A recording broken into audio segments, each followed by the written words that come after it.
Good morning. Kumusta po kayo? Siguro magtaka kayo kung bakit suot-suot ko pa rin ito. Sa Bisaya pa, hindi ni paibog Gusto ko lang sariwain yung talagang magkasama pa to, nung tinatawag pa to na marriage made in heaven.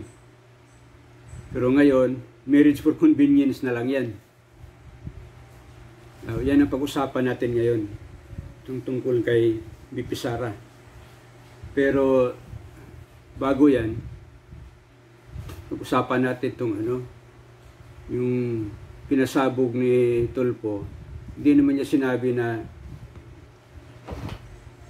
hindi jackpot ang pinanalunan. Noong sinabi niya na malaking balita yun Maski tayo, galit tayo kasi talagang lukuhan na yan.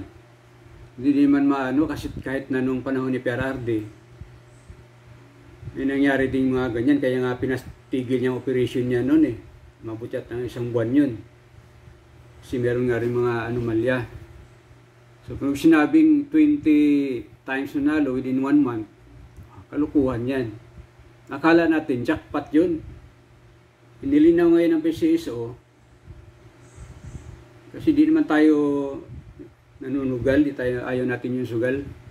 Kasi alam naman natin ang bisyo yan Tsaka yung iba naman, kahit pambili na siya ng pagkain yun, kinataya pa, baka sakali. Pambaon na sana ng mga anak niya yun, huwag niyong gawin ganun. Bad yan. Pero, ang sinabi kasi ni Tulfo doon, hanggang doon lang na 20 times nanalo within 1 month. Ngayon, ang nangyari pala, yung pala sa mga laro na 2 digits hanggang 6 digits. Hindi tayo magtaka dyan kasi yung dati, meron kaming tauhan dito na yung babae, mahilig sa taya ng mga ganyan kasi palagi siya nanalo, linggo-linggo. Tsaka bakit mananalo, hirap siya patamaan. Hindi naman yan, ilang libo lang ba yan? Maliban na lang doon sa 6 digits yata. Merong iba doon, nakala mo, walang pera, mahirap lang sila tingnan. Pero pag tumaya doon sa loto, madaan ko dyan sa palengke. Gulat ako, merong mag-abot ng 1,000. Merong tag-100 na lang yung sukli. Marami din mag-abot ng 500, wala na sukli. So ganun sila kalulong sa sugal. Kaya madali daw kasi matamaan, palagi silang nanalo, kaya na-addict din. Yung mga nasa palengke, palagi kong makikita. Kaya naman pala 20 times At saka yung explanation ng PCSO dyan, ayaw ko kasi dahil kahit sugal yan, may malaking tulong din na idulot sa mga kababayan natin yung PCSO na yan. Kasi yung mga walang pambili ng gamot, makahingi ka, dati alam ko, pwede ka mahingi ng 50,000 doon Ang 50,000 is malaking bagay na yan para doon sa mga walang-wala talaga. Pambili ng gamot. Bili ng ambulansya. Pero kahit sino na upo, mayroon talaga mga issue na gano'n na mayroong murakot. Pero talagang nakakagulat yung pinapasabog ni Tulfo na 20 times nanalo within 1 month, isang tao. Ang explanation pala ng dyan, PCSO, is this, na mayroong manalo na hanggang gano'n lang nalaro, hindi jackpot, na instead sila ang pupunta doon sa main office to claim. Kasi mayroong kung certain amount na pwede mo lang i-claim sa kung saan ka tumaya na outlet. Pero pagka medyo malaki na, ikaw ang pupunta doon sa main office. Kaya ang mangyari, siguro ibigay na lang ticket doon sa outlet, tapos parang magbigay na lang yata ng para pamasay or tip sa kanila, sila na mag-claim doon. Kaya ang nangyari, isang pangalan lang yung lumalabas. Pero may-ari ng mga outlet yun. Pala doon na explanation. Kasi kung totoo, jackpot lang yan at talagang kalukuhan na yan. Hirap nga manalo sa isang beses. Mas, sabi pa nga ng mga experts sa UP na mas malaki pa ang chance mong matamaan ng kidlat kasi manalo ng loto. Si Tulfo naman, gusto mo yatang matulfo Pero salamat nandiyan ka nagbabantay, pero wag sobra. To the point na sikat ka na, huwag ka na magpasikat. Kaya ka number 2 ka, number 2 ka nung last election Pero balik tayo dito. Bakit pa suot ko to? Suot ko to kasi di ako nahihiya na talagang nangampanya ko sa BBM nung eleksyon na nakaraan, 2022. In fact, mga karaban, last ko na umaten ng rally, kaya ito suot ko hindi dahil kampanya kasi alam ko hindi ako nagkamali. Natapos ng kampanya, nung nag-meeting di Abansi kami doon sa Solar Grounds sa Parañaque, doon sa katabi ng casino ni Mr. Razon. Umabot kami ng 1 million doon eh. Pinakamalaking crowd.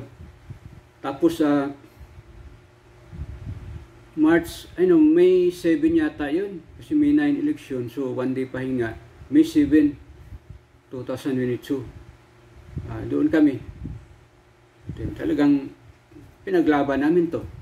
So sorry doon sa mga kaibigan ko, mga mag-anak ko na mga sabihin nating dilawan. Karapatan naman nila yon. Ngayon, nag-away-away na to. Hindi na marriage within heaven. Nung nagkasundo sila, marriage within heaven. Nung napauo ni BBM si Sara na mag-line up sa kanya o mag-tandem. Ngayon, ito marriage for convenience na lang. Malinaw. Malinaw na malinaw yan. Di ako nahiya na kahit buraotin ako ng mga, ibubuli ako ng mga kaibigan kong nasa kabila, mga dilawan. Wala pa rin kayong laban kung buraotin nyo ako, ibuli nyo ako kasi panalo kami eh. And there's no substitute for victory. Italo kayo eh. So, wala pa rin kayong pambubuli. Pero hindi yan punto natin kasi nga si BBM gusto niya unity.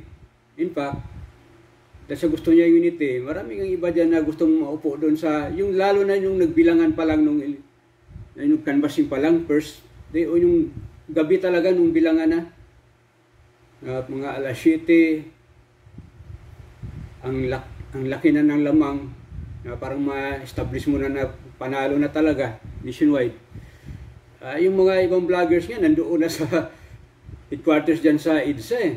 May Mandaluyong, kiparty-party na andun, kita ko sila si Marlica, si Sasot, party na yun doon. Nandun din yung mga si Kevin Tan,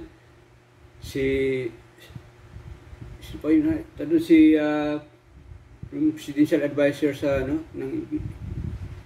sa mga business, si Abuitis. Andun yun sila. Andun yan si Marlica eh. Umaasa yan sila makapwesto. Hindi na pwesto. Nag-iba yung ng ihip ng hangin. So, ganun. Pero gusto talaga yun ni BBM Unity, may iba hindi nakapasok. Kasi gusto niya may makapasok din. Basta qualified. Sinabi naman yan kahit nung kampanya pa. Kahit dilawan pa yan, anong partido. Basta for as long as qualified, saka willing mag-serve. Kinukuha niya. Nandyan, 3 dilawan sa kabinete. Si Ricto. Taka nga ako, ba't kinuha? Mas magaling pa yata si Jokno. Pero, tayo magawa kasi extension hour ng presidente yun, kailangan may confidence siya. Nandyan si Ricto, si Mr. Batyon, nandyan si si Acusar, yung sa housing natin. Brother-in-law yan ni Ochoa secretary ni Pinoy nun. Sure, dahil partner sa law office ni First Lady yan. Tapos nandyan si Pascual, yung taga-UP. Dilawan yan eh. That's beside the point. Dito tayo mag-focus. Sinasabi kong marriage for convenience na lang ito. Yung BBM Sara na to. Kasi nga, imagine, sa mga trips ni BBM abroad, lagi niyang iniiwan, ginawa niyang caretaker si Sara dahil may tiwala. Kasi kung wala kang tiwala doon, siyempre, di mo iiwan yan dyan. Gaya nung panahon ni Cory Aquino, hindi man lang nakatikim si Doy Laurel yan eh. Palaging yung secretary ang caretaker pag umalis yung presidente. Pero ikaw yung iniwan ng bahay, ikaw yung caretaker, nung umalis yung may tiwala sa'yo, nung umalis yung Nag-iwan sa'yo ng pangalagaan mo yung bansa habang nangangalap tayo ng investment, pinupromote yung Pilipinas para pumasok yung mga foreign investors, kasabay din sana doon sa panawagan na magkaroon ng charter change, although limited lang doon sa economic provisions. Anong nangyari? Pagkatalikod ng presidente, yung caretaker, iniwan yung bahay, pumunta doon sa rally ng mga nanawagan na patalsikin ang presidente. Ay, huwag mo nang sabihin na pre-rally yan. Yung pre-rally na umuulan yung PI, yung po, sincere tayo, umuulan ng PI, tapos puro hatred. Yung pre-rally na nandoon na yung mga nag-advance kampanya na para senador, sila Panilo, sila Roque. Pre-rally ba yun? Hindi. Political rally yun eh. Although may sinabi si Presidente na huwag na niyo nasubin yung Malacanang. Ay simple naman, ilan lang ba kayo doon? Ang liit-liit lang ninuwasan mo ni Pasyo, bisa kahit na 1,000, medyo puno na eh, mahigit. Oh. Pag lumusog kayo doon sa Malacanang, di mas marami pa sa inyo ang mga gwardya. Wala eh. Tinitimpla din nyo yan. E paano ayaw naman sumakay ng mga tao dyan sa sikta na ganun, na nanawagan justisya daw, pero political rally ang nangyari.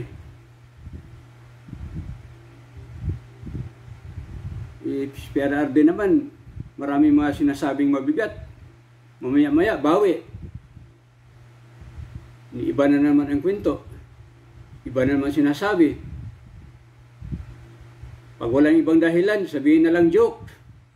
Pero kung maseryosong bagay, dinadaan sa joke. Very responsible naman po ganun. Kung ganun yun. So, ang pinaka-point ko dito is, it's high time na siguro na humiwalay na si Madam Sara. Papahingain niya yung tatay niya, siya na mag-lead sa posisyon. Kasi tingnan mo yung tsura ni PRRD sa mga speaker, kawawa na eh. Tatanda na. He is declining talaga. Eh kung mahal niyo yun, papahingain niyo na yan. Balibalintong na yung mga pangatwiran eh.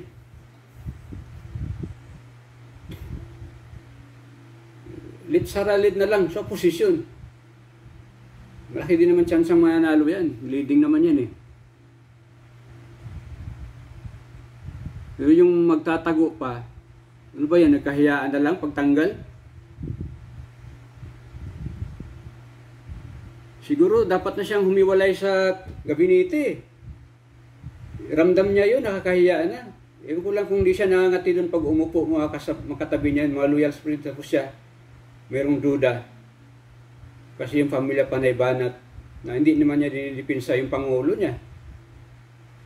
Member siya ng gabinete, extension arm ng presidente. Nakahiya na rin yun. Kaya di rin natin masisisi kung ganyan ang reaksyon ni Madam First Lady, na hindi siya pinapansin, hindi siya kinakamayan. Ginawa din naman niya yan kaya sinasabi nilang tambaluslos eh. Kita naman nyo dun sa airport na lumapit sa kanya si hindi niya kinamayan, nilampasan niya. Nangyari din sa kanya. So, time na siguro na siya na mismo kumala sa DepEd. Di man ako niwala siya magaling para dyan. Ang daming magaling. Gusto ko sana, mas maganda siguro kung insider, yung talagang maganda doctor of education. Yung talagang nakakaalam sa mamalaka dyan. Hindi yung may halong politika. Halo ng politika, kaya ayaw niya mabitaw-bitawan eh.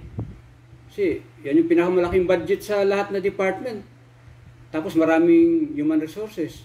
So, parts kampanya na rin yun. Pagka posturing para sa 2028. Alam naman natin yung importansya ng kahalagahan ng mga maestra pagdating sa eleksyon.